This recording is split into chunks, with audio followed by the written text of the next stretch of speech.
J'étais sur Calodata il y a 1 heure. J'étais en train de voir en fait le nombre de produits qu'on peut lancer de manière simple en e-commerce dropshipping. Il est encore hallucinant. Il y a tellement de produits qui printent qu'en Europe, personne ne fait. Si vous débutez en e-commerce et que vous voulez construire votre marque, arrêtez tout de suite. Il faut d'abord échouer pour être sûr de lancer la marque quand vous êtes un entrepreneur qui est en capacité de lancer une marque à succès. La plupart des personnes successful qu'on côtoie, qui ont en commun, c'est vraiment, ils se forment tout le temps, comme Jeff Bezos il dit avec Amazon. Genre, on est toujours en jour 1. Day one. En fait, tout le monde a peur d'Andromeda. Je sais pas s'il y aura de la diversité, etc. Mais teste, tu vas voir si ton ad spend, si ton CPMR explose ou pas. Nous, ce qu'on dit, c'est des guides, mais ensuite, teste et tu regardes. En faisant cette technique-là, avec l'IA, vous pouvez faire plusieurs millions par mois sans vous casser la tête et les clients ne verront jamais que c'est de l'IA et vos concurrents ne vous DMCeront jamais. Je sais qu'il y a certains qui vont le faire là, qui tout de suite après le podcast vont faire une nouvelle boutique. Donc là, je vais transformer Matteo en Lucas IA, comme ça. Oh, Matteo IA. Yes, c'est moi.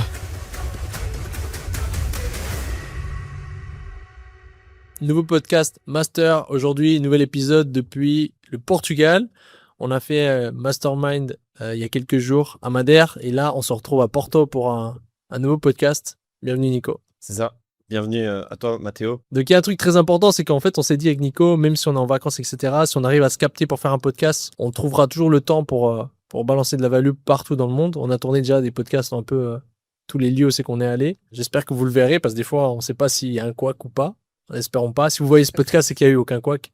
Allez, on commence directement avec de la value. Qu'est-ce qu'on a appris durant ce mastermind de valuable? Donc les gens payent un gros ticket pour venir. Qu'est-ce qu'on peut partager ici à ceux qui nous regardent? Moi, même avant de parler d'e-commerce pur, la valeur que j'ai vraiment fort appréciée, qui était donnée par Mariam, elle a partagé pas mal de choses au niveau de l'état d'esprit, de loi d'attraction, en des choses pépites, mais c'est le fait de noter sur papier ses pensées, et c'est quelque chose que on oublie peut-être beaucoup de faire aujourd'hui à l'ère de l'IA, à l'ère de tout ce qui est digital. Le fait juste d'utiliser un papier et de noter par écrit ce qu'on pense et ce qu'on veut atteindre et ce qui nous passe par la tête, ça fait un bien fou. On peut avancer plus vite. Quand on note par écrit avec la main, c'est game changer. C'est pas les mêmes choses que quand on note sur un Apple Note. Ça, c'est vraiment, pour moi, un learning que j'appliquais déjà, mais vraiment de prendre plus au sérieux, parce qu'elle disait même que pas mal de milliardaires, en fait, fonctionnent comme ça pour trouver des nouvelles idées. Ils utilisent juste un cahier et ils écrivent. Tu trouves des pépites parce que tu es dans le calme et tu fais ce que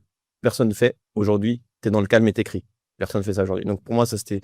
Ouais, c'est une La grosse value. chose- Il a dit que c'est ses clients. En gros, Mariam, c'est ma coach. C'est une coach de milliardaires, de millionnaires, une coach de vie. Il a dit que beaucoup de ses clients milliardaires, ils avaient toujours un carnet sur eux et ils notaient par papier des choses qu'ils pensaient, des choses qu'ils voyaient. Ouais. Et c'est vrai que c'était une bonne quick win. Ah, pour moi, c'est game changer. Et même tous les ingénieurs, tous les génies, les fous, tu vois, du passé, ils avaient tous en fait des gros bureaux, etc., avec beaucoup de papier et de texte en fait, parce que il faut pouvoir mettre à un endroit tout ce qu'on a dans notre cerveau, et ça fait vraiment du bien. Ouais. Et même une fois par semaine, c'est vraiment conseillé de faire quelque chose qui s'appelle le brain dump, que j'ai déjà mentionné à plusieurs fois. C'est qu'on vient mettre juste tout à quoi on pense par écrit. Vraiment, on se sent mieux après. Ensuite, on lit. Et durant la semaine, on sait aussi où on va, si on met nos objectifs par écrit. Et aussi, les intentions, comme tu l'avais mentionné plusieurs fois, de mettre nos intentions par écrit. Peu de personnes le font, mais toi, tu le fais quotidiennement. Et c'est aussi game changer. Ouais. Moi, j'en mets pas forcément 3 chaque jour. Moi, je le mets pas par écrit, mais j'aimerais le mettre par écrit maintenant. Okay. En fait, moi, je le notais sur iPhone où je me le disais mentalement. Ouais. Demain, 3 intentions. Et là, j'aimerais le faire par écrit. Je pense que c'est encore plus puissant par écrit. Ouais, par écrit, franchement, c'est game changer. Ça, pour moi, c'est la première value la plus importante, parce qu'après, on va juste parler full quick win, e-com et strat. Mais avant de parler de ça, je voulais mentionner ce point-là. Ouais, pour revenir sur un autre truc qu'elle avait dit, c'est qu'en gros, la plupart des personnes savent que le temps, c'est important. Okay, notre temps, c'est important, mais encore plus précisément, notre énergie vitale. On a des choses dans notre vie qui nous prennent de l'énergie vitale. C'est ce qui nous empêche de faire beaucoup d'argent, en fait. C'est-à-dire que là, peu importe, vous avez un travail ou pas, vous avez une femme ou pas, vous avez des choses qui vous prennent de l'énergie vitale et qui vous empêchent de les mettre dans votre business. Et ça, trop peu de personnes en parlent, mais c'est le plus gros levier de votre bien-être et de votre fortune, en fait. Et je vais lister des choses qui peuvent en fait vous enlever votre énergie vitale. Ok, si vous êtes quelqu'un, on va dire, ok, qui a un travail, ok, c'est-à-dire que vous voulez réussir en e-com, mais chaque jour vous travaillez 8 heures, ça vous prend de l'énergie vitale. Vous avez peut-être un environnement. qui vous prend votre énergie vitale parce qu'en fait, vous voulez aller vers un objectif qui est là. Quand Et tu eux, quand tu dis travailler, c'est travailler pour un travail, voilà, un salariat. salaire, etc. Voilà, pour un salaire. Donc là, ça vous prend de l'énergie vitale. Ensuite, vous avez un environnement que eux sont dans le salariat. Du coup, quand vous dites que vous voulez faire du business, ils vont aller contre vous. Du coup, en fait, tout ça, ils vont venir vous prendre de l'énergie vitale parce que vous, si vous serez entouré que de personnes bienveillantes, qui ont une bonne énergie, qui sont heureux, qui ont de l'argent, en fait, ça va venir vous propulser. Tandis que d'autres personnes vont venir vous prendre cette énergie-là. Vous avez une copine, une femme qui vous prend de l'énergie vitale, ok, ça peut arriver. Idéalement, il faut que ça soit l'inverse, c'est-à-dire quelqu'un qui vous ressource. Ouais. Si vous êtes célibataire, vous chassez les filles, comme quelqu'un qu'on connaît très bien. Ouais, ça perd de l'énergie. C'est pas Nico, c'est quelqu'un qui travaille avec moi. Il se reconnaîtra. Et ben ça prend de l'énergie vitale de chasser les filles. C'est très bien, ok, c'est cool pour l'ego, hashtag les frères Renua, mais ça prend de l'énergie vitale beaucoup et ça te défocus. C'est pas pour rien que dans beaucoup de livres, comme Réfléchissez et devenez riche, ils parlent aussi de l'énergie sexuelle. En gros, qu'il faut pas la disperser parce que ça peut être un levier énorme sur le business. Donc vraiment, l'énergie vitale, regardez où c'est que vous perdez de l'énergie vitale, sur quoi vous la mettez, ça doit vous donner un levier. C'est-à-dire que ça doit vous donner plus d'argent, plus de bonheur. Sinon, c'est juste gaspiller son énergie vitale. Et ça passe partout. Quand on est au travail, par exemple, on travaille pour un salaire, etc. C'est pas juste le temps, comme tu dis, et même l'énergie, c'est aussi tout ce qui est nos pensées. Et ça prend aussi beaucoup d'énergie. Tout ce qui est pensée, etc. Ça prend énormément d'énergie. Donc, fais attention aussi à ça. Ouais. C'est comme si vous avez un business, ok, un truc qui marche, et parce que vous avez envie de vous diversifier et vous allez regarder un peu ce business-là, un peu ci, un peu ça, vous formez un peu dans ci, un peu dans ça, en fait, ça vous consomme de l'énergie vitale. C'est pour ça que rester focus sur un truc, c'est maintenir l'énergie vitale là où il faut. Mettre de l'énergie dans les mauvaises personnes ou les mauvaises habitudes, en fait, c'est de l'énergie qu'on ne va jamais récupérer. Et ça, c'est quelque chose à savoir parce qu'en fait, vous allez perdre votre énergie. Et c'est ce que vous avez besoin pour mettre du focus sur ce qui fait avancer et avoir des résultats. Donc, ouais, 100%. 100% trop important. Du coup, sur quoi tu conseillerais de mettre son énergie vitale de manière concrète? Il y a des manières assez simples, mais déjà de lister par écrit tous nos désirs qu'on veut dans notre vie. Comme au début du livre La magie, c'est marqué, ok, tous vos désirs dans la santé, dans votre business, dans vos relations, etc. Tu vas lister tous tes désirs et ensuite mets l'énergie là-dedans. Moi, ce qui m'a aidé énormément récemment, ces 2 derniers mois, vraiment, mais drastiquement aidé, c'est la gratitude. C'est de mettre de l'énergie dans de la gratitude parce que c'est venu amplifier sur ce dont quoi j'ai eu de la gratitude. Et par conséquent, ça a été un multiplicateur d'énergie. Ouais, je suis d'accord avec toi. Le seul truc que je rajouterais, c'est lister tous les désirs et lister qu'est-ce qui peut avoir un levier sur ces désirs-là. Et des fois, il y a des trucs qui sont communs. Par exemple, donner de l'énergie vitale à organiser sa semaine, ça peut avoir un levier sur avoir une vie de famille, par exemple, plus épanouie, c'est un des désirs. Avoir un meilleur business, c'est un des désirs. Donc, en fait, il y a des trucs, des choses leviers, comme l'organisation, comme l'information, par exemple, de se former, qui peut avoir un levier sur le reste. Donc, bien être conscient qu'il y a des leviers pour obtenir vos désirs. C'est pas juste travailler dans le désir. C'est pas, admettons que vous voulez faire plus d'argent en e-com. C'est pas juste se dire, ok, demain je vais faire plus d'argent en e-com, je vais me mettre devant l'ordi, j'ouvre l'ordi. C'est peut-être prendre le temps, qu'est-ce qui peut avoir levier là-dessus. Peut-être c'est organiser ma semaine, apprendre des bonnes informations. Peut-être c'est juste, j'ai de la peine à passer à l'action du coup. C'est me former sur comment je peux passer à l'action. Donc, prendre du recul, c'est aussi important. Ouais. Pas juste foncer tête baissée sans voir ce qu'on fait. Ouais, je dirais un point qu'on a en commun et la plupart des personnes successful qu'on côtoie qui ont en commun, c'est vraiment ils se forment tout le temps. Ils se forment tout le temps et t'es toujours en statut de jour 1, comme Jeff Bezos dit avec Amazon. Genre, on est toujours en jour 1. Ouais. Day one. Genre, tous les jours, t'apprends. Comme si, avec le désir d'une personne qui commence ce business. Et même nous, tous les jours, là, on se forme tous les jours.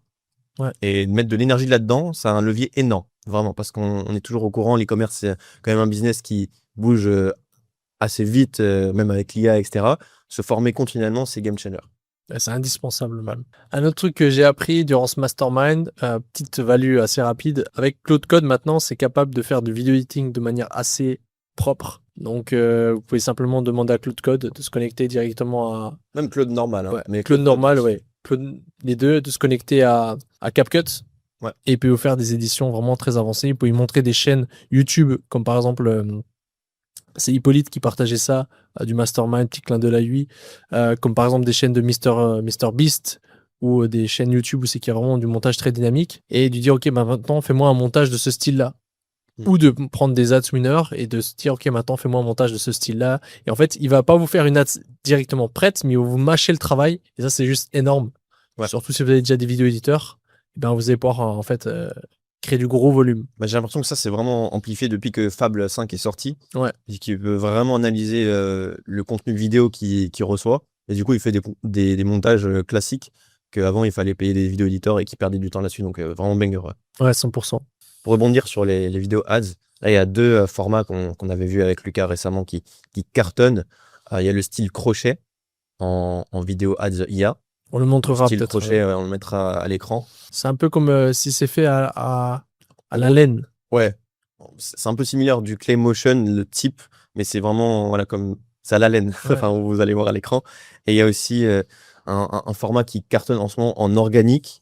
C'est le format type Zach des films. On mettra aussi à l'écran. C'est comme un tutoriel à chaque fois et vous mettez votre produit à l'intérieur de cette vidéo tutoriel et ça cartonne et ça fait vraiment beaucoup, beaucoup de vues en ce moment. Donc, deux formats à tendance en ce moment. Ouais, c'était une très bonne présentation qu'il avait fait, Lucas. Et qu'est-ce que tu as appris d'autre comme autre value? Alors, du mastermind, j'en ai appris vraiment énormément de choses. Je peux encore partager une petite quick win. Ça, c'est pour éviter des chargebacks. Vous allez simplement éviter des pourcentages de chargeback en plus. Il y avait, il me semble, 2-3 personnes qui ont partagé ça lors du mastermind.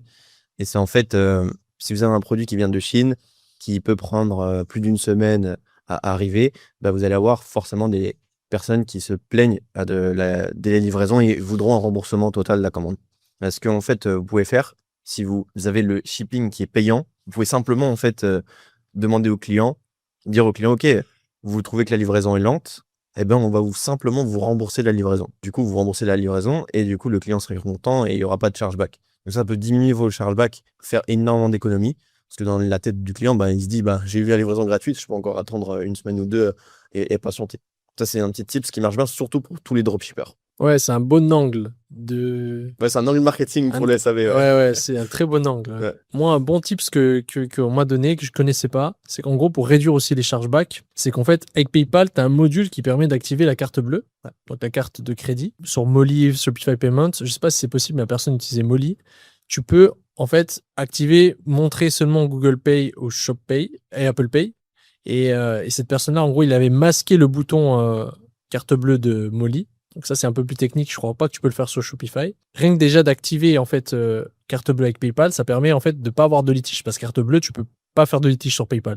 Du coup, en fait, si tu as un taux de litige sur PayPal, de activer carte bleue, les personnes vont acheter avec ceci, ils ne feront pas litige. Du coup, ça peut te faire baisser et de montrer Google Pay et Apple Pay sur Molly, comme Shopify Payment ou Stripe. À voir si c'est possible sur Shopify Payment et Stripe, je ne sais pas. En fait, il n'y a pas de litige. Sur Apple Pay, Google Pay, il y a très très peu de litige. Du coup, en fait, il a un taux de litige à 0, et quelques en utilisant cette technique. Ouais. Pour PayPal, je suis pas sûr que les personnes ont bien saisi, mais en gros, on a le PayPal pour soit nos paiements dessus. Et quand on vend juste via PayPal, qu'on ajoute juste le PayPal normal, on peut avoir beaucoup de chargeback parce que c'est PayPal. Ouais. Et justement, les gens qui commandent via carte sur ce PayPal-là, en fait, ça va être un virement carte. Et du coup, votre PayPal va être plus solide parce qu'il y aura le nombre total de paiements et il y aura plein qui va passer par CB. Et du coup, c'est pas PayPal, donc vous avez beaucoup moins de litiges sur le PayPal. Mais ouais, vraiment game changer. Exactement. Oui, en gros, juste pour donner un peu plus d'infos, parce que c'est quelque chose qui revenait souvent et beaucoup de personnes nous posaient souvent c'est quoi un mastermind, etc. Parce qu'il faut savoir, c'est que c'est pas vraiment public, c'est-à-dire c'est pour les membres du school, on le partage sur le podcast, mais derrière, personne ne sait qu'on organise ces masterminds. Un mastermind, en gros, c'est quoi? C'est un endroit où c'est que chacun paye un ticket, donc tu sais qu'il y aura de la qualité, où c'est que les gens viennent pas à travers des ads, viennent à travers qu'elles nous connaissent ou sont des amis ou du bouche à oreille. C'est-à-dire que la qualité des personnes est juste insane en termes humains. C'est-à-dire on a des personnes bienveillantes. Les gens sont impressionnés par la qualité des gens qui viennent en termes humains seulement. Et pendant ces 3 jours-là, c'est simple. Ils ont accès à nous, ils ont accès à des experts, ils ont accès à des gars qui font plusieurs millions par mois, des génies, des petits génies, des gens qui débutent, qui sont tout seuls Là, on avait un gars qui était tout seul dans son business, qui fait 2 M par mois. Et c'est un échange et il y a une énergie qui est très forte. Et en fait, rien que d'être dans le mastermind, ça change au niveau énergétique.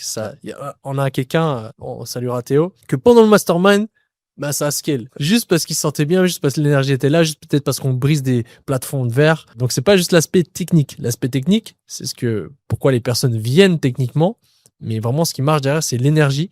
Ils ont toutes les infos, ils ont toutes les quick wins, ils ont tous les process pour.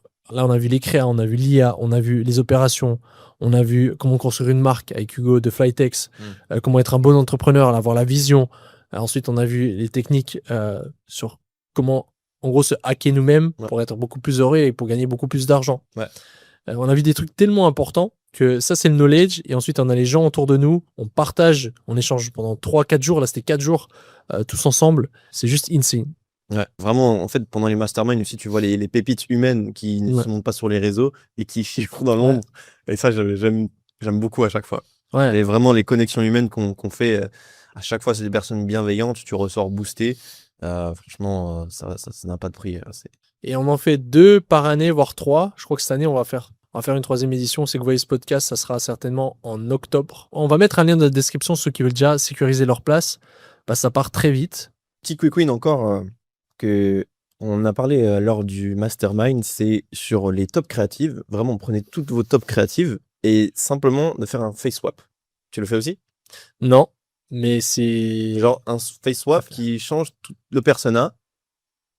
Genre, admettons, t'as ton top créative, ta top créative, voilà, c'est une femme un peu brune, etc. Tu fais un face swap et elle est rousse. Et ça va venir parler à les personnes qui sont similaires à elle. Et vu que c'est juste un face swap d'une créa winneuse, bah, ça va être winner aussi et ça va attirer les personnes similaires. Après, peut-être faut faire un peu plus de modifications avec Andromeda. C'est quelque chose qui fonctionne et que j'ai vu sur les brands où tu vois les top ads, comme avec l'astuce du t-shirt rouge. Bah, j'ai vu qu'en fait, elles sont à côté avec, dans les tops et il y a juste des choses visuellement qui changent. De toute façon, je vais dire un truc avec Andromeda que peu de personnes disent. En fait, tout le monde a peur d'Andromeda. Je sais pas s'il y aura de la diversité, etc. Mais teste et tu regardes. C'est très simple. En fait, tu vas voir si ton ad spend, si ton CPMR explose ou pas. C'est tout. Et si ça marche et que tu as fait un petit changement, peut-être tu as eu de la chance, je sais pas, peut-être c'est passé. Donc, nous, ce qu'on dit, c'est des guides, mais ensuite, teste et tu regardes. Tu as une idée, ok, teste-le. Et si ça marche, ça marche. Tu verras direct. Et le CPMR, pour ceux qui oublient ce que c'est, ou peut-être ceux qui savent pas, c'est ton CPM fois la fréquence. C'est-à-dire, tu vas mettre customise une colonne dans Meta et tu vas venir ajouter la formule CPM fois la fréquence, ça donne ton CPMR. Et ça, c'est une métrique qui va venir t'indiquer si tu es en train de payer plus cher pour targeter des nouveaux acheteurs ou moins cher.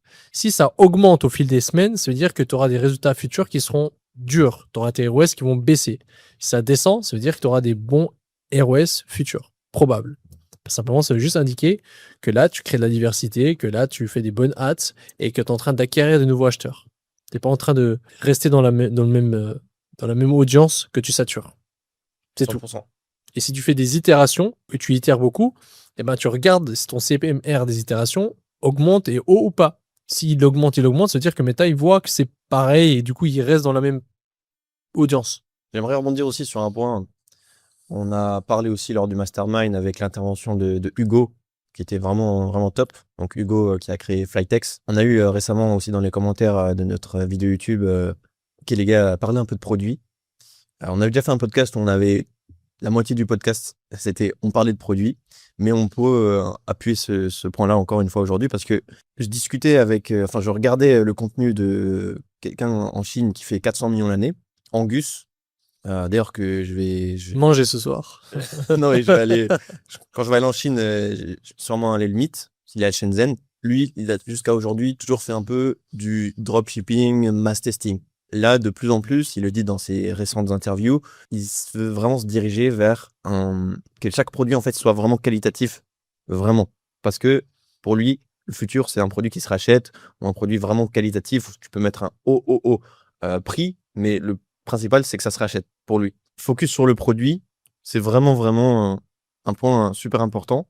Et comme l'a mentionné Hugo, simplement que chaque client soit satisfait quand il reçoit le produit, ben c'est vraiment game changer. Il s'appelait Angus Kong et vraiment il appuyait sur ce point du produit parce que bah, lui il fait des choses un peu trop machinales, il est en full mass testing et il voit que ça performe moins que les dernières années et qu'il focus vraiment sur le fait que le client, quand il achète, eh ben, il rachète. Et pour lui, ça, c'est game changer. Et je pense pour la plupart des personnes qui ont une très grosse brand, c'est soit une LTV très haute, enfin, c'est une LTV très haute parce que tu peux avoir un produit avec un faible AOV, mais tant qu'il rachète, eh ben, c'est super bien. Avec tout le knowledge, nous, qu'on partage lors du podcast, lors des masterminds, l'énergie vitale aussi que vous allez mettre dans votre projet, soyez sûr que ça soit quelque chose qui est qualitatif parce qu'on est là pour servir des clients pour qu'ensuite ils rachètent. Et c'est l'erreur de beaucoup de personnes qui ont été rémunérées quand ils commencent l'e-commerce à faire des produits un peu à droite à gauche, mais ensuite il n'y a pas les clients qui reviennent. Juste focus de plus en plus sur un produit de qualité, même peut-être améliorer le produit dès le départ ou autre. C'est vraiment game changer. Ouais, je suis d'accord. Pas forcément de focus sur la LTV du recurring. Ouais. Il peut y avoir des très bons produits qui sont pas recurring, surtout si on débute. Ouais. Ne vous mettez pas sans mais barrière, bien mais sûr, par contre, un produit qualitatif. Oui, bien sûr. Mais même quand on débute, on n'est pas obligé de trouver en fait les produits qui se rachètent. Ça, je dis vraiment pour ceux qui ont la knowledge, qui sont là Ouais. depuis un moment. Ben, vous avez tellement de data et de lore dans vos knowledge que vraiment mettez votre focus sur quelque chose qui pourra être un empire. Ouais. Mais si vous êtes débutant, mais of course, rien que là, j'étais sur Calodata il y a 1 heure et j'étais en train de voir en fait le nombre de produits qu'on peut lancer de manière simple en e-commerce dropshipping. Il est encore hallucinant et vraiment le marché il est ouvert. Vous avez juste à aller sur Calodata. Les filtres que j'ai mis récemment là, c'est fashion, textile, ou sport, wear, etc. Et vous allez voir, vous mettez le top, vous filtrez par 50 dans les pages en bas et vous allez voir qu'il y a tellement de produits qui printent qu'en Europe, personne fait. Et sur Calodata, il y a une puissance monstre. Et d'ailleurs, là, en ce moment, il y a beaucoup de soutien-gorge qui marche. Vraiment, j'en ai vu au moins 30 dans la liste des 50 premiers.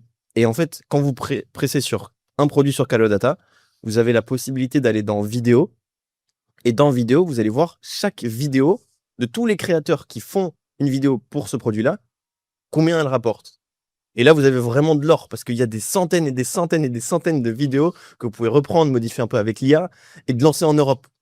Et il y a trop d'argent à faire avec ça. D'ailleurs, je discutais avec une personne du mastermind, il se reconnaîtra, et on échangeait et il a dit, moi, j'ai juste fait ça. J'ai suivi ce que tu as dit dans le podcast et j'ai fait 30K a day aux US. J'ai repris de Calodata, j'ai modifié un peu, j'ai mis sur Meta Ads et j'ai printé. Et vraiment, en Europe, il y a beaucoup d'argent à faire avec ce genre de produit en regardant les trends de Calodata, parce que les trends de Calodata qui sont de TikTok sont souvent un peu en avance de Meta. Vous avez ensuite simplement à les glisser sur Meta Ads, sur un autre marché, et là, vous pouvez faire beaucoup d'argent. Mais je disais surtout, si vous avez du cash flow, de la knowledge, mais ensuite, c'est intéressant de focus sur quelque chose qui ensuite a une revente, un fort réachat, un taux de réachat, et ouais. Mais oui, il y a beaucoup d'argent à faire en classique.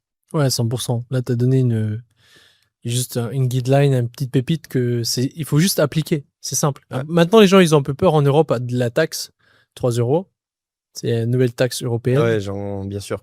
C'est quoi tes conseils et qu'est-ce que tu aimerais leur dire à ceux qui ont un peu peur de cette taxe? Alors, il y a 2 points. La première solution très efficace, déjà, en fait, des informations comme ça, il y en aura énormément. Au fur et à mesure du e-commerce, là, ça fait 8 ans qu'on suit les trends. En fait, à chaque fois, il y a une petite nouvelle qui fait peur à tout le monde. Dites-vous, dans le contrat du e-commerce, ok, je fais du e-commerce, c'est normal qu'il y ait des taxes qui peuvent arriver, des petites choses qui peuvent faire peur. Dites-vous, c'est dans le contrat. Tout le monde les a, du coup, vos concurrents aussi les ont. Donc, en fait, c'est pas vraiment négatif si tous les autres concurrents l'ont aussi. C'est pas juste nous, tu vois, c'est tous les concurrents qui ont cette taxe. Donc, déjà, ça.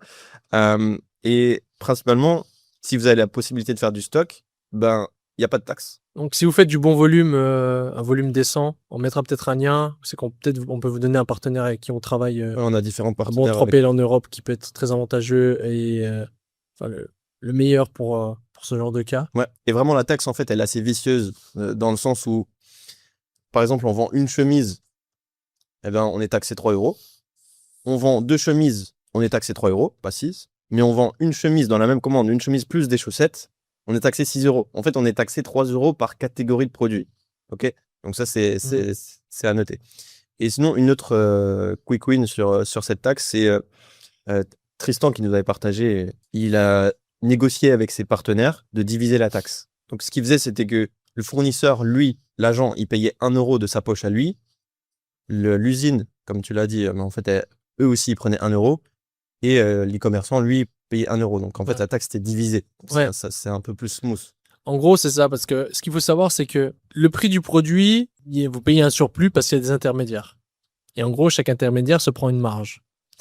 Et là, ce que la solution proposée, c'est qu'en fait, chacun réduise un peu sa marge pour éviter que c'est nous seuls qu'on supporte et que du coup, eux, ils fassent moins de bénéfices qu'avant, vu que nous, on descale. En gros, c'est ce levier-là qu'il faut appuyer. Après, dépend des marges qu'ils se prennent, mais en gros, c'est ça qu'il faut appuyer. C'est que, OK, là, on vous fait tant de profit avec nous. Eh ben, est-ce que vous voulez en faire plus ou moins? Et il faut voir si ce 1 euro dans l'équation peut en permettre d'en faire plus ou moins. En gros, c'est comme ça que les Chinois vont calculer. Ouais, Donc, 100%. Donc, juste penser à ça. Ouais, dire qu'il y aura plus de volume s'ils acceptent. Auquel cas, ils refusent, ben, négocier quand même un 0,5 ou Ouais, ouais. il y a quand même beaucoup à économiser en négociant. Il y a une technique de négociation que j'avais apprise à l'époque. En gros, tu veux négocier sur un montant. Toi, tu aimerais bien être, je sais pas, obtenir 7000 euros. OK? Tu vas venir partir sur 10. OK? Ça, c'est ton gros jump. Ensuite, il va dire non, non, ça va pas. Tu vas faire une grosse concession. OK? Tu vas dire OK, je vais faire une grosse concession. Là, je descends à 8005. OK? Ça fait un bon jump. Et ensuite, de ces 8005 là, tu vas venir montrer que tu vas venir atteindre ta limite. Donc, tu vas venir descendre 8004, 8002, 8003 pour montrer en fait que tu es proche de ta limite et qu'il n'y aura pas de grosse potentiel de négociation. Tu vois, au départ, tu avais dit 10 000, ok, tu réduis bien, mais là, tu es proche. Et l'étude, ça avait montré qu'en fait, cette technique-là, ça va te permettre d'obtenir beaucoup mieux que si tu descends, que si tu aurais commencé à 8000 Ouais. et que la personne aurait voulu négocier. Selon GPT, le principe est le suivant. Tu commences avec une demande élevée, c'est un ancrage. Tu fais une première concession importante. Ensuite, chaque concession devient de plus en plus petite. Donc, l'exemple qu'il a montré, voilà, 10 000 euros, tu descends à 8005, grosse concession. Ensuite, 8200, plus petite, 8100, 8050, etc. Psychologiquement, ça envoie plusieurs messages. Tu approches de la limite. Chaque nouvelle concession te coûte davantage. Et l'autre partie va venir comprendre qu'il ne reste plus beaucoup de marge et qu'il est plus enclin à accepter. Donc, ce principe, il est souvent combiné avec l'effet ancrage. Le premier chiffre influence toute la négociation. Donc, en gros, c'est une technique qui permet mathématiquement d'obtenir des meilleures négociations. Ouais. Voilà, ça peut être des... Et ça, en fait, est-ce que c'est viable par message WhatsApp ou c'est mieux de le faire en call pour que ça soit plus réactif? Pour moi, le top, c'est en physique. Ensuite, c'est en Zoom. Ensuite, c'est en call. Et ensuite, c'est en message. Mais plus il y a de contact humain, mieux c'est. Ouais, on l'a même vu en fait quand on allait en Chine. Ouais. Quand on va en vrai, t'as une force de frappe beaucoup plus puissante qu'un simple logo WhatsApp. 100%. Ouais, c'est ça. Mais juste pour revenir sur quand on parlait de produits et de cash flow, etc. En fait, même à chaque fois, j'ai l'impression que ceux qui chiffrent énormément, ceux qui chiffrent bien, on fait quand même beaucoup d'e-commerce dropshipping de base. Par exemple, Hugo de Flytex a quand même fait à peu près 4 ans de dropshipping, a testé pas mal de produits et a finalement trouvé le produit qui a fait que ça, là maintenant, c'est une startup, etc., qui print. Ça fait nos armes. On devient un couteau suisse, on sait tout faire, on a connu tous les blocages. Donc ensuite, quand on fait une vraie brand, en fait, il n'y a plus rien qui nous fait peur. 100%. Si vous débutez en e-commerce et que vous voulez construire votre marque, arrêtez tout de suite. Si vous voulez débuter en e-commerce et que vous voulez construire votre marque, il faut d'abord échouer pour être sûr de lancer la marque quand vous êtes un entrepreneur qui est en capacité de lancer une marque à succès. Ouais. Sinon, vous allez juste cramer de l'argent, cramer du temps, cramer de l'énergie que vous pourrez mettre la même énergie beaucoup moins de temps plus tard et que ça marchera. Moi, c'est l'erreur que j'ai faite. Moi, en gros, j'ai commencé l'e-com et j'ai eu une première boutique qui a vite marché. Okay, enfin, ça marchait pas, en fait. Ça marchait pas sur Meta, ça marchait pas en influence. En gros, à l'époque, c'était ça, Meta influence. Et pour finir, ça marchait sur Google et Amazon. Ah, les pistolets, là. Les pistolets de massage, c'est ça. En gros, moi, pour raconter l'histoire, je crois pas que je l'ai déjà raconté beaucoup. En gros, j'ai trouvé ce produit-là, les pistolets de massage. Je savais pas encore les stages de sophistication de marché. Si je savais, ça m'aurait rendu riche. Et j'avais lancé ça en France. J'étais le premier à lancer les pistolets de massage. C'était pas très populaire à l'époque. C'était en 2019. Ouais. À l'époque, après le Covid, ça c'est... Exactement. Et moi, je lançais en fait sur Meta, ça prenait pas. J'ai pas les skills data, c'est normal. Influence, j'étais break-even, je pensais que ça marchait pas. Alors que influence marketing, break-even, c'est très bien, surtout pour du testing. Et ensuite, j'avais fait Google et Google, ça marchait. Mais il y avait une petite demande. Je sais plus combien je faisais peut-être 10K par mois. Ouais, je devais peut-être du 10K par mois, un peu plus. Et ça avait commencé à me faire un petit salaire. Parce que les marges étaient intéressantes. J'avais fait Amazon et aussi Amazon, je sais plus combien je faisais, mais peut-être 2 à 5K par mois. Du coup, j'étais content. Je faisais déjà 10, 15K par mois. Ça marchait bien. Je faisais un peu d'argent. Je dirais que j'ai investi dans un mastermind. Et après, l'erreur que j'ai fait, c'est que j'avais construit une application. J'étais coach de sport avant pour coacher les gens en ligne avec nutrition, des experts et l'entraînement. Et en gros, je réunissais plein de coachs experts et une application 100%. Déjà là, tu m'as perdu. Voilà, un truc très compliqué, un très gros business. J'avais investi dans l'application, j'avais payé des dizaines de cas. Ensuite, j'ai pris des influenceurs et en fait, j'ai perdu tellement d'argent, je me suis endetté juste parce que j'étais pas un entrepreneur. J'aurais pu lancer le même concept plus tard, j'aurais pu le peaufiner et faire en sorte qu'il soit à succès. Et après, je suis revenu dans l'e-com, j'ai refait un peu de drop. Après, j'ai fait une première marque où c'est que là, ça marchait bien, mais on s'est craché. Parce qu'en fait, on avait eu un problème sur Meta où c'est que les ROS étaient mal traqués. Du coup, on regardait juste aux ROS Meta et on avait des ROS cheatés et on augmentait les budgets, Et en fait, on est passé de, je sais plus combien on avait fait de bénéf, peut-être 100K de bénéf, à faire moins 40 ou moins 20, je sais plus. Ouais. Et à s'endetter, à pouvoir payer personne. Et donc là, à nouveau, je fais des erreurs. Mais c'est pas là en fait que j'aurais pu même construire ma marque. Après, j'ai repris, j'ai refait du drop, pas mal de drop, des pseudo-marques. Et même encore là, la dernière marque que j'ai lancée, qui est de 3 ans, enfin la dernière vraie marque que j'ai lancée, bah, je pense que si je l'aurais lancée l'année passée ou cette année, ça aurait été tout autre chose. J'aurais pu mettre beaucoup moins de temps, beaucoup moins d'efforts et j'aurais pu faire un truc beaucoup plus clean, beaucoup plus fort pour la suite. Donc vraiment, ouais, faites-vous vos armes et dites-vous que ça sera pour le bien de votre marque. C'est un plaisir de se faire les armes parce que vous ferez juste beaucoup de cash. Ouais. Et c'est pas mauvais de faire beaucoup de cash flow. Vous faites de l'expérience et vous avez ensuite du cash pour vraiment savoir où c'est que vous voulez aller et quoi construire. Ouais. Et en plus, avec cette expérience, ben, d'un coup, vous allez voir beaucoup de patterns au fur et à mesure des années. Et ensuite, vous allez vraiment commencer votre brand en connaissant tout ça, en fait. Ouais. En connaissant même vous-même plus. D'un coup, vous vivez des choses qui vous touchent personnellement et vous savez que, OK, ben, en fait, ce produit-là, ce problème-là, ben, en fait, il y a énormément de personnes qui ont aussi besoin. Mais ça vient après avoir fait l'expérience de toucher un peu à tout. Ouais, c'est sûr. Et Hugo a mentionné quelque chose dans son intervention. Il a partagé un truc que, en gros, il n'investit pas en immobilier. Ouais. Et c'est un truc que moi, je suis d'accord. Pareil, j'investis pas en immobilier pour l'instant. Parce que le meilleur investissement pour moi, en ce moment, c'est soit dans mon business, soit sur moi. Parce qu'en fait, en immobilier, d'avoir un retour sur investissement de faire x10, x5, ça va être très compliqué. C'est même quasiment impossible. En tout cas, on est plus sur du 10%, je ne sais pas exactement, qui serait un très bon investissement. Tandis que d'investir sur soi, bah, on a la garantie que c'est à vie et on a la garantie que ça permet de scale. C'est-à-dire, c'est pour ça que moi j'investis, Hugo investit aussi beaucoup en lui et que beaucoup de personnes successful, enfin quasiment tous, investissent massivement sur eux. Parce de mettre 100K sur toi à travers des coachings d'experts, de mentors, etc., ou 100K sur un immeuble, je te garantis que c'est sur toi que tu vas venir à le ROS à vie. Surtout à nos âges, Ouais. et à l'âge de toute l'audience ici. Ouais. Tout le monde.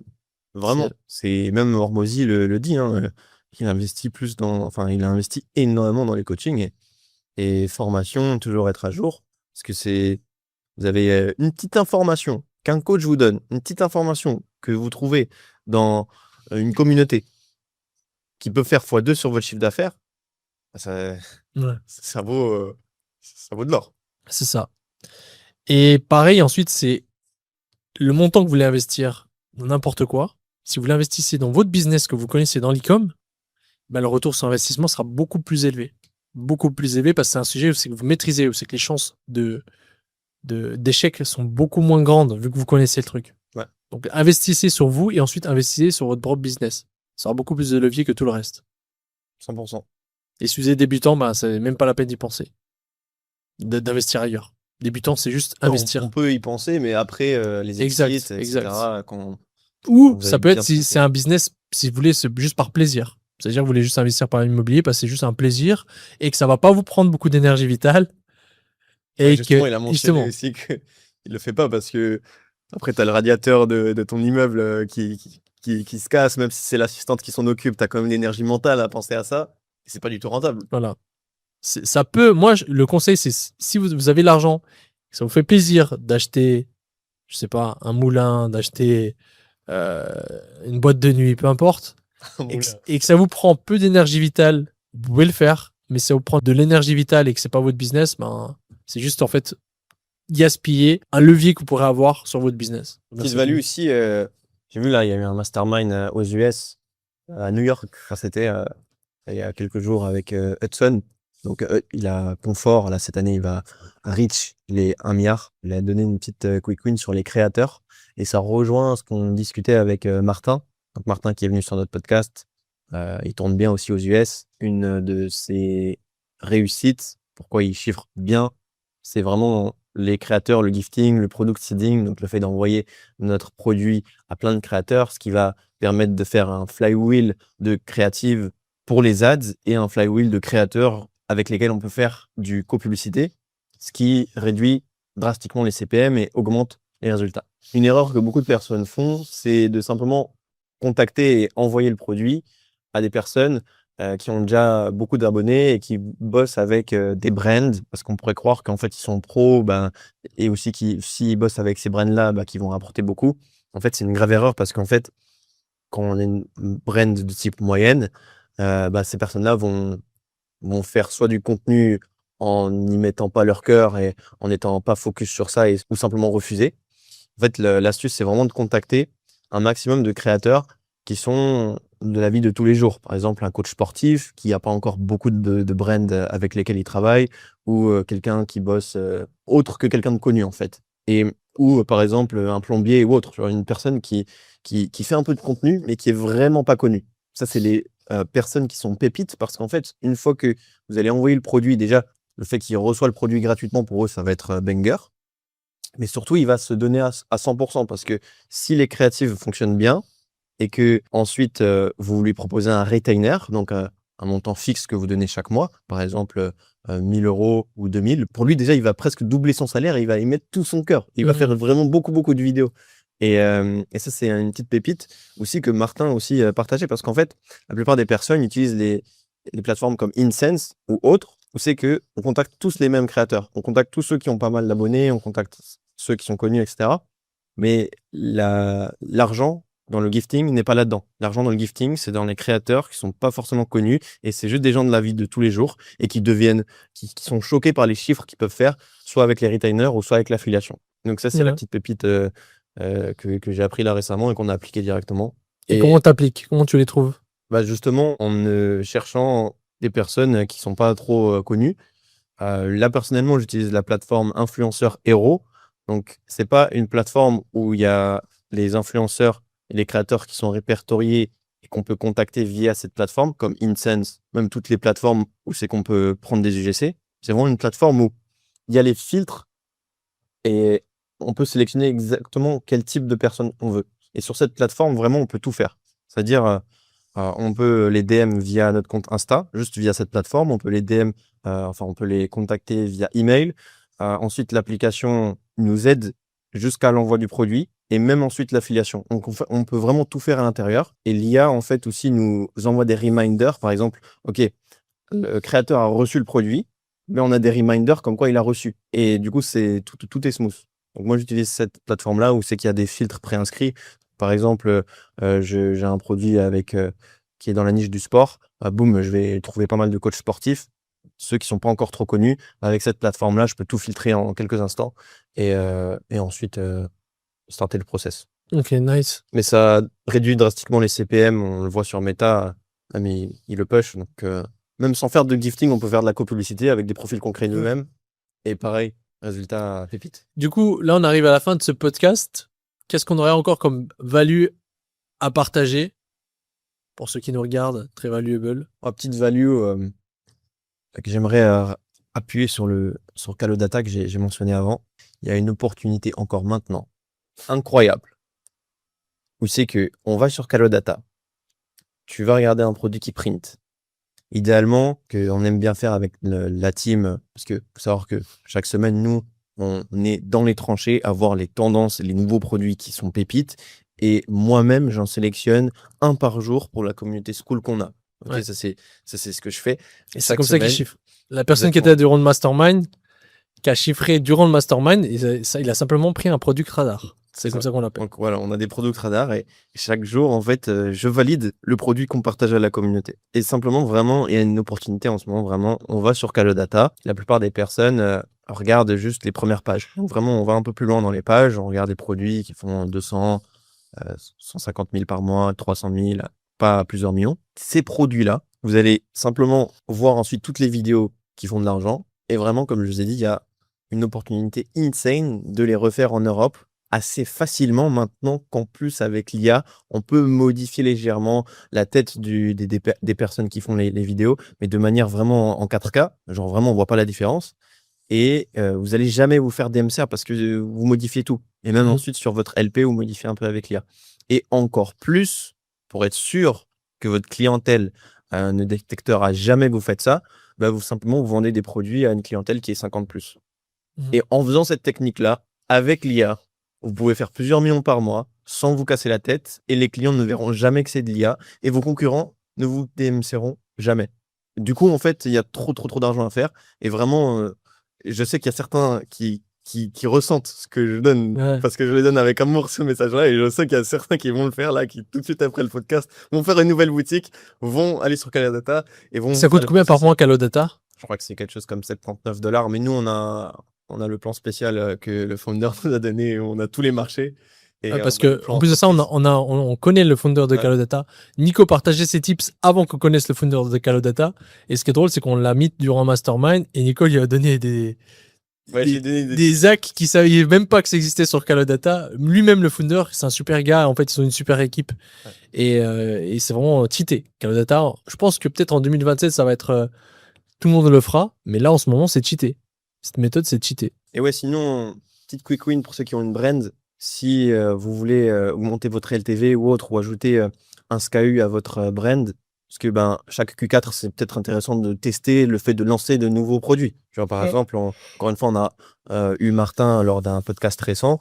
Il disait qu'en fait, la plupart de son chiffre d'affaires aujourd'hui, c'est pas avec le premier produit. Tu vois, c'est avec l'ensemble des nouveaux testings de nouveaux produits qu'il fait et il print avec ça.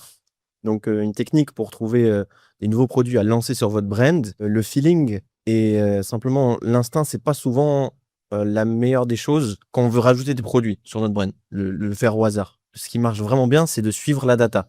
C'est de suivre, OK, on a nos concurrents par exemple, l'année passée, quel SKU, quelle variante ils ont vendu le plus. Vous allez utiliser Brand Search, Trend Track, tout ce que vous voulez, vous allez voir les concurrents. OK, en fait, ils ont d'autres best-sellers qui ont bien vendu l'année passée, ce type de couleur-là, etc. Et ensuite, vous allez brainstormer, voir avec votre agent que vous avez déjà, OK, est-ce qu'on peut faire ça de manière similaire et lancer un meilleur produit du best-seller de l'an dernier des concurrents qui ont printé le plus, par exemple, lors du Q4. Et ensuite, boum, vous pouvez rajouter ça sur votre brand et ajouter un nouveau SKU et pas faire l'erreur de, OK, je vends un chapeau, peut-être que c'est intéressant de lancer des lunettes. Non. Regardez vos concurrents qui vendent bien des chapeaux. Quels SKU sont les autres best-sellers? Faites quelque chose de similaire et peut-être un peu mieux, avec un angle différent. Et là, vous pouvez ajouter un SKU banger pour votre brand. Et beaucoup de gros owners font également ça. Ouais, 100%. Très bons tips. Très bons tips. Il y a pas mal de value. Pensez à bien noter durant le podcast. Pensez à bien noter et bien appliquer rapidement ce qu'on dit. Le mieux, c'est de prendre des notes et de les mettre directement dans vos tasks. C'est-à-dire ça, je le fais demain. Ça, je le fais après-demain.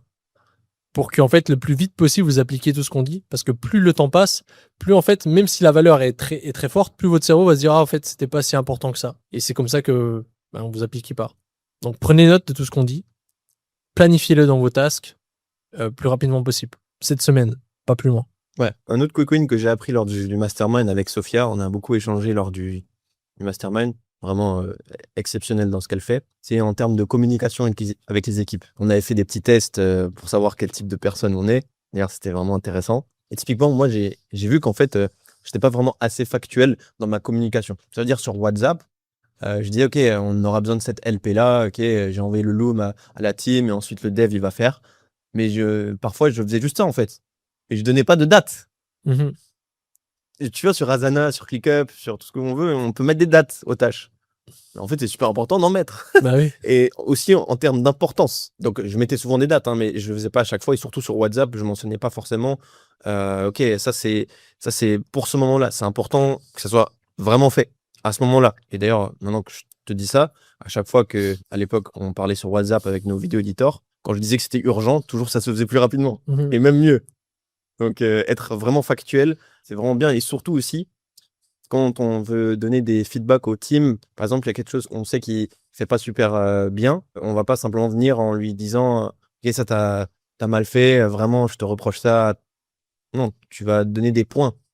Ok, l'objectif c'était ça, mais toi, tu as fait ça. Ensuite, tu vas donner pas mal de points factuels. Donc, être plus factuel, et c'est vraiment ce que j'ai appris et ce que j'ai mis en place directement et ce qui va beaucoup m'aider. Même ensuite, aujourd'hui, avec l'IA, on peut demander que l'IA nous aide à être plus factuel dans nos communications aussi. Ouais, 100%, 100%. C'est pas un quick win, c'est indispensable.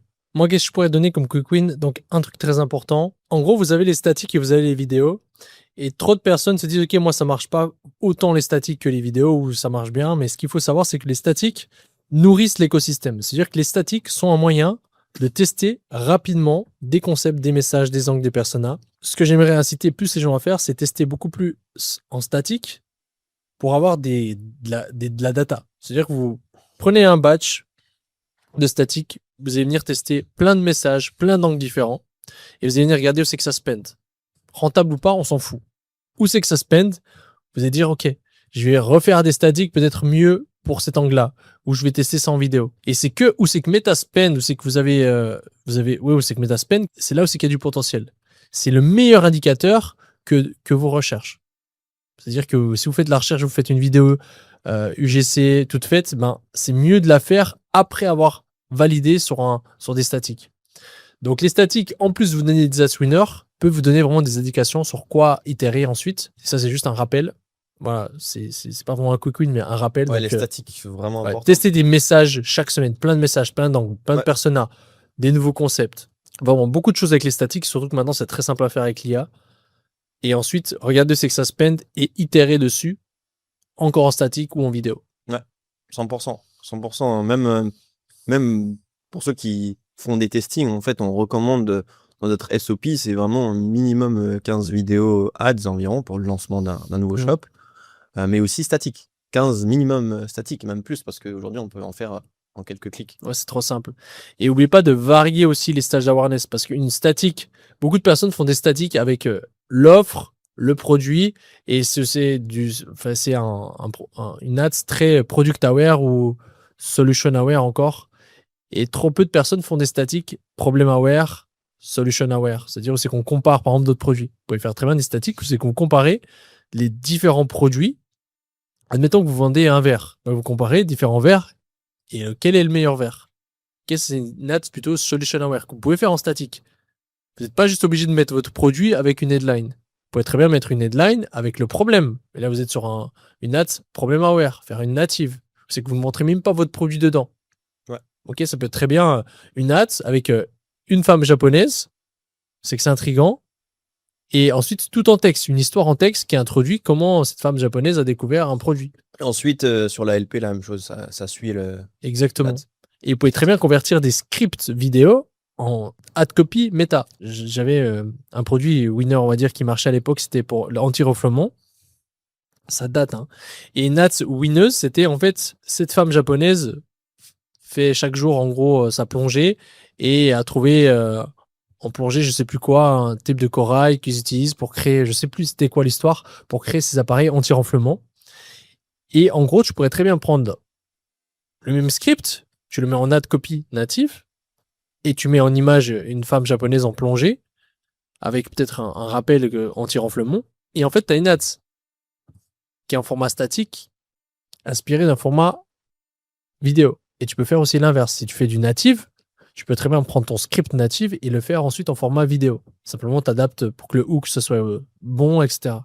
Donc, vraiment, les statiques et les vidéos, c'est lié entre eux. C'est un écosystème. Et même, je dirais de plus en plus avec la LP aussi, c'est lié. On avait Alex, je sais plus son nom de famille, celui qui a aidé Loop Airplug. Il a fait une présentation récemment et il mentionnait quelque chose d'assez similaire, mais en plus, il mettait dans l'équation les LP. Je vais retrouver sur mon iPhone parce que c'était intéressant ce qu'il disait. Du coup, il dit en fait, construis une inventory et diversity matrix. En fait, ton produit fois incentive fois funnel fois angle, fois format et fois use case aussi, dépendamment du produit. Mais vraiment, le fois funnel, on l'oublie en fait quand on parle de créa. La plupart des personnes en fait ne mentionnent pas forcément que c'est dans l'angle. Parce que quand on teste nos créas, idéalement, de plus en plus vraiment, en fait, c'est aussi des LP qu'on teste Ouais. qui suivent la créa. Et ça, c'est 100%. pépite. Mais ce que tu as mentionné, c'est absolument cheaté pour avoir trop de formats différents et spend beaucoup plus. Ouais. Vraiment, très puissant. Je suis 100% d'accord. Et un petit quick win, un énorme quick win que vous pouvez appliquer, c'est souvent les gens run sur une seule ethnie. Et ils oublient qu'il y a d'autres ethnies. Ils oublient que, par exemple, en Allemagne, il fait de la cosmétique. Il y a l'ethnie turque. C'est que les gens, voilà, il y a beaucoup de Turcs en Allemagne. En fait, aux US, il y a les Hispaniques, il y a les Afros. Il y a les LGBT aussi. En fait, il y a plein de, je sais pas si on appelle ça une ethnie, mais il y a plein d'ethnies différentes. Et juste le fait de faire une ads winners avec votre ethnie dans l'ads et une LP avec votre ethnie, c'est banger. Et on a discuté durant le live et quelqu'un qui a pris la parole, il a dit ouais, un ami a fait ça. Il est passé sur du ROS 2 à ROS 4. C'était totalement cheaté. Wow. Juste parce qu'en fait, il a fait une ads avec, je crois, des gens de peau noire et une LP avec des gens de peau noire. Parce qu'en fait, ces gens-là, peut-être, n'étaient jamais targetés avant ou n'achetaient très peu parce que c'était des blancs. Incroyable. Donc, gros quick win à appliquer dès maintenant.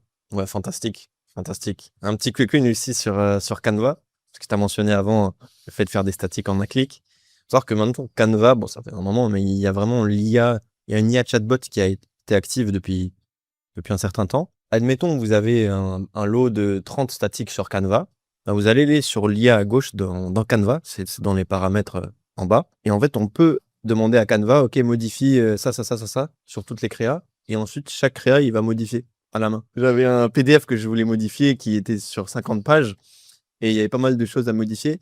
Et j'ai demandé juste à l'IA de Canva, boum, il a tout fait pour moi. Donc, juste en étant sur Canva, pas en allant sur code autre. Donc, c'est ça qui pépite. Si. D'ailleurs, on a une quick win encore IA. Donc là, je vais transformer Mathéo en Lucas IA, comme ça. Oh, Mathéo IA. Yes, c'est moi. Le seul et quick win IA, je te m'avais dit que tu avais un truc intéressant, la croustillant. La petite quick win intéressante, c'est qu'il y a Google Omni qui est intéressant, qui est sorti il y a pas longtemps.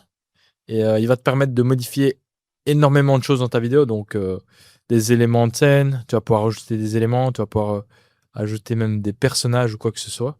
Ça, c'est vraiment puissant. Même avec le verre ici, tu peux remplir le verre, tu peux remplir une bouteille, tu peux remplir quoi que ce soit. Ou alors modifier ce verre-là par ton produit. Et en fait, c'est bien parce que ça veut dire que tu vas pouvoir faire des vidéos de ton produit sans l'avoir, juste en modifiant et en éditant la vidéo dans Gemini. Ah ouais, incroyable. Tu trouves une vidéo sur TikTok, une personne qui a, je sais pas, une éponge dans sa main, qui est en train de nettoyer, et toi, tu veux modifier avec ton chiffon, tu peux le faire. Ouais, normalement. Ouais. J'ai pas testé avec un chiffon, mais je pense que ça peut fonctionner. Ouais. Et du coup, pour y accéder, c'est comment qu'on fait? C'est simplement sur Gemini et Google Omni. Vous allez sur Flow, Google Flow. Et là, vous allez avoir accès. Okay. Et c'est assez simple. Mais on pourra partager un process avec plaisir. Aussi Grok, là, c'est pas mal. Hein. Grok, ils font des efforts, là. Yes. En fait, ce qui est vraiment bien avec Grok, c'est que déjà, il est beaucoup moins limité. Parfois, Claude ou alors d'autres IA, ou alors GPT 5.6, elles vont te limiter. Elles vont pas vouloir que tu fasses certaines choses. Comme des hooks un peu spéciaux. Imaginons, tu as un hook qui aide les personnes âgées à avoir un meilleur transit. Et je sais pas, tu fais la personne qui... Même en cartoon, imaginons, tu fais une personne qui fait pipi. Claude, il va pas vouloir te générer ça.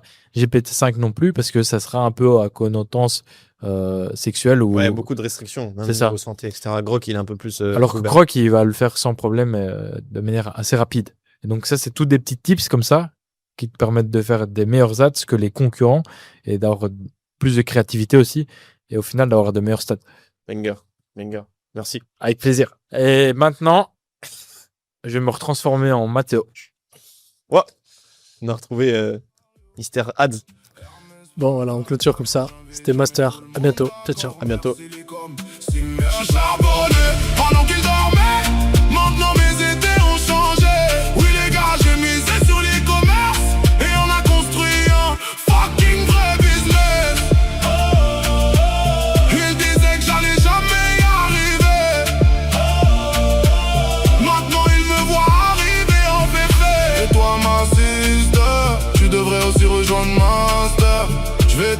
truc